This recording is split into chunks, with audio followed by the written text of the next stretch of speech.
Herald giant soldiers को order देता है कि वो उसे मार दें। ये वही सीन है जो हमने चैप्टर 1152 में देखा था, जब लोकी और जारुल कासल में एंटर करते हैं। तो हम प्रीवियस चैप्टर के एंड से पिकअप करते हैं और इस फ्लैशबैक को कंटिन्यू करते हैं। हमने पिछले चैप्टर में देखा था कि हेरल्ड ईमू के डीप सी कॉन्ट्रैक्ट को एक्सेप्ट कर एक होली नाइट बन गया था, जिसके बाद ईमू ने उसे जायंट्स की आर्मी बनाने का ऑर्डर दिया, लेकिन हेरल्ड ने मना कर दिया था। हेरल्ड के मना करने पर ईमू ने डीप सी कॉन्ट्रैक्ट के जरिए हेरल्ड की बॉडी को कंट्रोल करना स्टार्ट कर दिया था, जिसकी वजह से हेरल्ड ने अपने गार्ड्स को उसे मारने का ऑर्डर दिया था। तो अब हम उसी सीन पर आ चुके हैं जहां से फ्लैशबैक शुरू हुआ था। गबान शैंक से कहता है कि गाप ने उसे बताया था कि रॉजर का एक बेटा है, जिस पर शैंक्स कहता है तो वो बच्चा मेरे छोटे भाई जैसा है, क्या पता बड़े होकर वो भी पायरेट किंग बने। जिस पर गबान कहता है पायरेट किंग का टाइटल हेरिडिटरी नहीं है। अक्सर ऐसा देखा जाता है कि जिनसे हमें बहुत सारी एक्सपेक्टेशन होती है, वो उस बर्डन के नीचे दबकर अपने फुल पोटेंशियल को रीच नहीं कर पाते। शैंक्स एक्सप्लेन करता है कि वो एल्बाफ इसलिए आया है ताकि वो हेरल्ड को night of God position reject करने के लिए मना सके, पर उसके लिए बहुत देर हो चुकी थी। शैंक्स बताता है शैलो सी कॉन्ट्रैक्ट में हम जब ईमू के करीब होते हैं तो हम उसके ऑर्डर्स को डिफाइन नहीं कर सकते हैं, लेकिन हम ईमू से दूर रहकर ईमू के इन्फ्लुएंस से भी दूर रह सकते हैं। लेकिन डीप सी कॉन्ट्रैक्ट में ये केस नहीं है। वो कॉन्ट्रैक्ट हमें इमेंस पावर और इमॉर्टलिटी देता है। हम एक पेंटाग्राम के जरिए कहीं भी टेलीपोर्ट कर सकते हैं, लेकिन इन सब पावर के बदले ईमू हमें कहीं से भी कंट्रोल कर सकता है। मतलब उसके ऑर्डर्स को डिफाई करना इम्पॉसिबल है। वहीं ऑरेस्ट कासल में हेरल्ड लोकी, जारुल और जायंट सोल्जर्स को सच बता देता है कि वर्ल्ड गवर्नमेंट के साथ काम करने के बावजूद उन लोगों ने उसे धोखा दिया है। वो लोकी को उसे मारने को कहता है और एल्बाफ के लोगों को सच बताने को कहता है।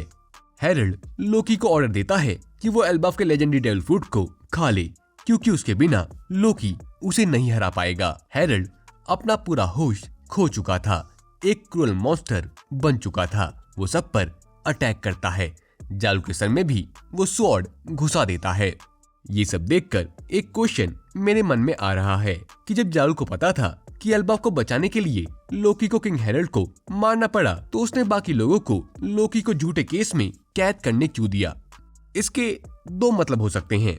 या तो जारुल के सर में तलवार घुसने की वजह से उसे अमनेजिया हो गया होगा और वो इस पल को पूरी तरह से भूल चुका होगा, या फिर किंग हेरल्ड की इमेज को बनाए रखने के लिए लोकी ने डिसाइड किया होगा कि वो सारा ब्लेम अपने ऊपर ले लेगा, ताकि एल्बाफ के लोग किंग हेरल्ड को आइडल मानते रहें। खैर, शैंक्स और गबान ऑरेस्ट कासल आ जाते हैं और हेरल्ड को रोकने की कोशिश करते हैं, लेकिन कोई फायदा नहीं होता, क्योंकि हेरल्ड अपना होश खो चुका था और हमें पता है कि हेरल्ड की पावर रॉक डी ज़ेबेक के इक्वल है, तो उसे हराना वैसे ही इम्पॉसिबल है। वहीं लोकी ट्रेजर रूम में जाता है लेजेंडरी डेविल फ्रूट खाने के लिए, लेकिन जैसे ही वो वहां एंटर करता है, रैग्नार हैमर उस पर अटैक कर देता है और लोकी को डेविल फ्रूट से दूर रखता है, जिस पर हेरल्ड बताता है कि एल्बाफ की इस लेजेंडरी डेविल फ्रूट को कई सालों से किसी ने नहीं खाया है, क्योंकि रैग्नार ने आज तक किसी को इसके वर्दी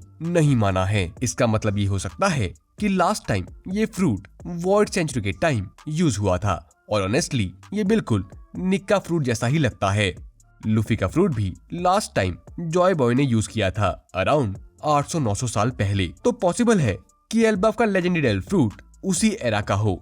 और जो एंशिएंट जेन कैरेक्टर हमने म्यूरल में देखा था जो जॉय बॉय के साथ फाइट कर रहा था, शायद वही इसका लास्ट यूजर था। खैर, वापस बैटलफील्ड पर शैंक्स और गबान अभी भी हेरल्ड के साथ फाइट कर रहे हैं। पिछले चैप्टर में भी हमने देखा था कि वो दोनों बस टाइम बाय कर रहे थे ताकि लोकी अंदर जा सके, डेविल फ्रूट खा सके और सिचुएशन को सेव कर सके। लेकिन प्रॉब्लम ये है कि हेरल्ड एक एब्सोल्यूट मॉन्स्टर है, एक कॉन्करर हाकी यूजर, और ऊपर से उसके पास डीप सी कॉन्ट्रैक्ट है जो होली नाइट्स के पास होता है। इसका मतलब ये है कि हेरल्ड के पास रीजनरेशन / सूडो इमॉर्टलिटी है। गबान यहाँ एक इम्पोर्टेंट चीज रिवील करता है। ऐसे लोगों से डील करने के लिए तुम्हें अपने अटैक्स को कॉन्कर हाकी से कोट करना पड़ता है, यही इनकी वीकनेस है। गबान बताता है कि जब रॉजर पायरेट्स को शैंक्स मिला था उसके बाद से ही होली नाइट्स बार बार शैंक्स को लेने आते थे, क्योंकि ऑब्वियसली शैंक्स गार्लिंग का बेटा है और वो उसे होली नाइट बनाना चाहते थे, जिस वजह से रॉजर पायरेट्स और होली नाइट्स के बीच काफी बार फाइट हुई। इन फाइट्स के दौरान उन्होंने रियलाइज किया कि इन लोगों को कॉन्कर हाकी के बिना हराना इम्पॉसिबल है। लेकिन एक इम्पोर्टेंट डिस्टिंक्शन ये है कि गबान किल नहीं बोलता, वो बोलता है इनकैपेसिट। इसका मतलब ये है कि कॉन्कर हाकी इनकी रिजनरेशन एबिलिटी को रोक सकती है, लेकिन वो इन्हें मार नहीं सकती। बिल्कुल वैसे ही जैसे हमने गबान वर्सेस समर और रॉक डी ज़ेबेक वर्सेस गाप एंड रॉजर में देखा था। गॉड वैली के टाइम भी ये नोट किया गया था कि रॉक डीमन रिवर स्टेट में खुद को कॉन्कर हाकी से कोट कर रहा था, इसलिए गाप और रॉजर उसे इजीली ओवर पावर नहीं कर पा रहे थे। उनकी हाकी एक दूसरे को कैंसल आउट कर रही थी और ये चीज एगेट आर्क को भी एक्सप्लेन करती है। लूफी गोरोसाई के अगेंस्ट कॉन्कर हाकी यूज कर रहा था, फिर भी कुछ इफेक्ट नहीं हो रहा था, क्योंकि गोरोसाई भी कॉन्कर हाकी यूज कर उसे कैंसिल आउट कर रहे थे। अब एक इंटरेस्टिंग क्वेश्चन आता है, फिर गबान ने समर को कैसे ओवरपावर किया था, उसे बीच से कैसे काट दिया था? आंसर बहुत सिंपल है, समर के पास कॉन्कर हाकी नहीं है। तो इस केस में गबान और शैंक्स जिनके पास कॉन्कर हाकी है, जब हेरल्ड को टेक डाउन करने की कोशिश करते हैं तो उन्हें कोई सफलता नहीं मिलती, क्योंकि हेरल्ड के पास भी कॉन्करर हाकी है। इसलिए वो सब एक दूसरे के अटैक्स को कैंसिल आउट करते हैं। इसका मतलब ये हुआ कि या तो तुम्हें ब्रूट फोर्स से ज्यादा पावरफुल कॉन्करर हाकी लगानी पड़ेगी या फिर एडवांस कॉन्करर हाकी यूज करनी पड़ेगी।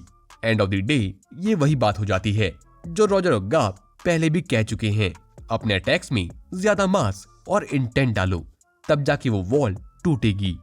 फिलहाल तो शैंक्स और गबान बस हेरल्ड को स्टॉल ही कर पा रहे थे। अब वापस आते हैं लोकी वर्सेस रैग्नार पर। लोकी रैग्नार को टेम करने की कोशिश कर रहा है, दोनों एक दूसरे पर अटैक करे जा रहे हैं।